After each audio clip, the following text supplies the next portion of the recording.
எப்பொழுதும் சுருக்கமான காலம் இருக்கு, 6 மாசம் இருக்கு அப்படின்னா எஸ்எஸ்ஆர் தான் போவாங்க. 2 வருடம் 3 வருடம் இருக்குன்னா தான் எஸ்ஐஆர் போவாங்க. நீங்க அவங்க பண்ணாங்களே இவங்களே பண்ணாங்களேன்னா 2003 மீண்டும் மீண்டும் தேர்தல் ஆணையம் சுட்டி காட்டுது. உச்சநீதிமன்றம் கேட்குதுல 2003 டாக்குமெண்ட்டை கொண்டு வந்து கொடுன்னு, ஏன் கொடுக்க மாட்டீங்க?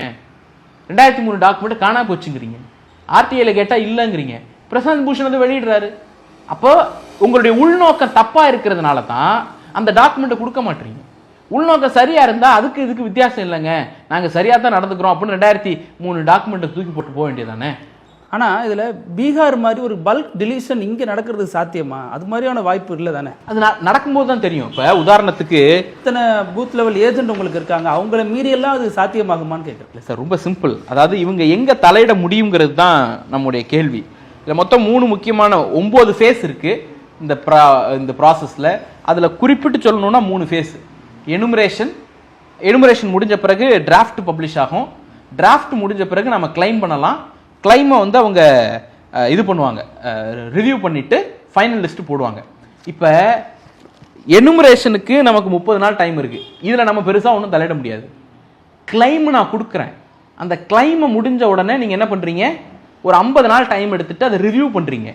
ரிவ்யூ பண்ணி டிராஃப்ட் பப்ளிஷ் பண்ணிட்டீங்கன்னா 7/2/2026 ஃபைனல் டிராஃப்ட் பப்ளிஷ் ஆகும். எனக்கு எனுமரேஷன் முடிஞ்ச பிறகு ஒரு வாய்ப்பு தான் கொடுக்குறீங்க. அந்த வாய்ப்புல நான் கொடுத்த மனுவை நீங்க ஏற்றுக்காம தூக்கி போட்டீங்கன்னு வச்சுப்போம். உதாரணத்துக்கு என் பேரை நீக்கிட்டீங்க சார், நான் போய் உங்கள்கிட்ட மனு கொடுக்குறேன் தப்பா நீக்கிருக்கீங்கன்ட்டு. அதை நிராகரிச்சுட்டு இன்னொரு டிராஃப்ட் போட்டீங்கன்னா நான் கண்டுபிடிக்கிறதுக்கு எனக்கு வசதியா இருக்கும். 2வது லிஸ்ட் ஃபைனல் லிஸ்ட் தான். 7/2/2026 2வது முறையாக வரக்கூடிய பட்டியல் ஃபைனல் பட்டியல். அதை வச்சுதான் தேர்தல் நடக்க போகுது. அதுல இருந்து 30 நாள்ல மாடல் கோட் ஆஃப் கான்டக்டே வந்துடும். அப்புறம் எங்க போய் நான் அப்பீல் பண்றது? என்ன டிஸ்ட்ரிக்ட் மேஜிஸ்ட்ரேட்ட போங்கிறீங்க, நான் போயிடுவேன்.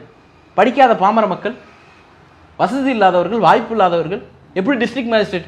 அவங்களை பொறுத்த வரைக்கும் வாக்கு செலுத்துவதே ஒரு நாள்ல ஒரு நேர விரயம் நினைக்கக்கூடியவங்க இருக்காங்கல்ல. இப்ப போய் கியூல நிக்கணுமான்னு யோசிக்கக்கூடியவங்க இருக்கிறாங்கல்ல.